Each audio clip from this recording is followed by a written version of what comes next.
Politics is not a bad profession. If you succeed, there are many rewards. If you disgrace yourself, you can always write a book. It isn't so much that liberals are ignorant. It's just that they know so many things that aren't so. Some people spend an entire lifetime wondering if they made a difference in the world. But, the Marines don't have that problem. Recession is when your neighbor loses his job. Depression is when you lose yours. And recovery is when Jimmy Carter loses his. Freedom prospers when religion is vibrant and the rule of law under God is acknowledged. We will always remember. We will always be proud. We will always be prepared, so we will always be free. Government is not a solution to our problem. Government is the problem. It has been said that politics is the second oldest profession.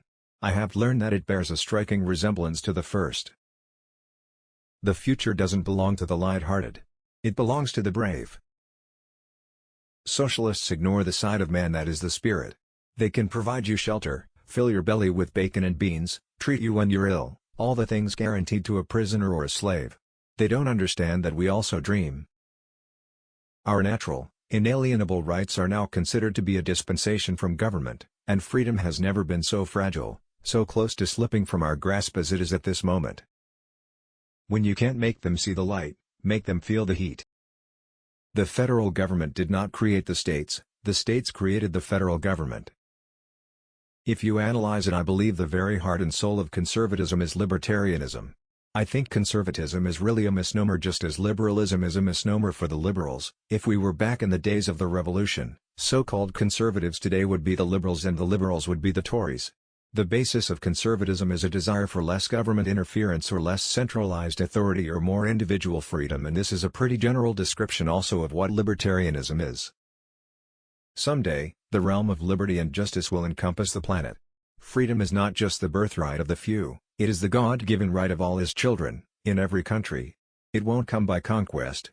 It will come, because freedom is right and freedom works. It will come, because cooperation and goodwill among free people will carry the day. More than a decade ago, a Supreme Court decision literally wiped off the books of 50 states' statutes protecting the rights of unborn children. Abortion on demand now takes the lives of up to 1.5 million unborn children a year. Human life legislation ending this tragedy will someday pass the Congress, and you and I must never rest until it does. Unless and until it can be proven that the unborn child is not a living entity, then its right to life, liberty, and the pursuit of happiness must be protected. Of the 4 wars in my lifetime, none came about because the U.S. was too strong. To sit back hoping that someday, someway, someone will make things right is to go on feeding the crocodile, hoping he will eat you last, but eat you he will. I've never been able to understand why a Republican contributor is a fat cat and a Democratic contributor of the same amount of money is a public-spirited philanthropist. Above all, we must realize that no arsenal, or no weapon in the arsenals of the world, is so formidable as the will and moral courage of free men and women.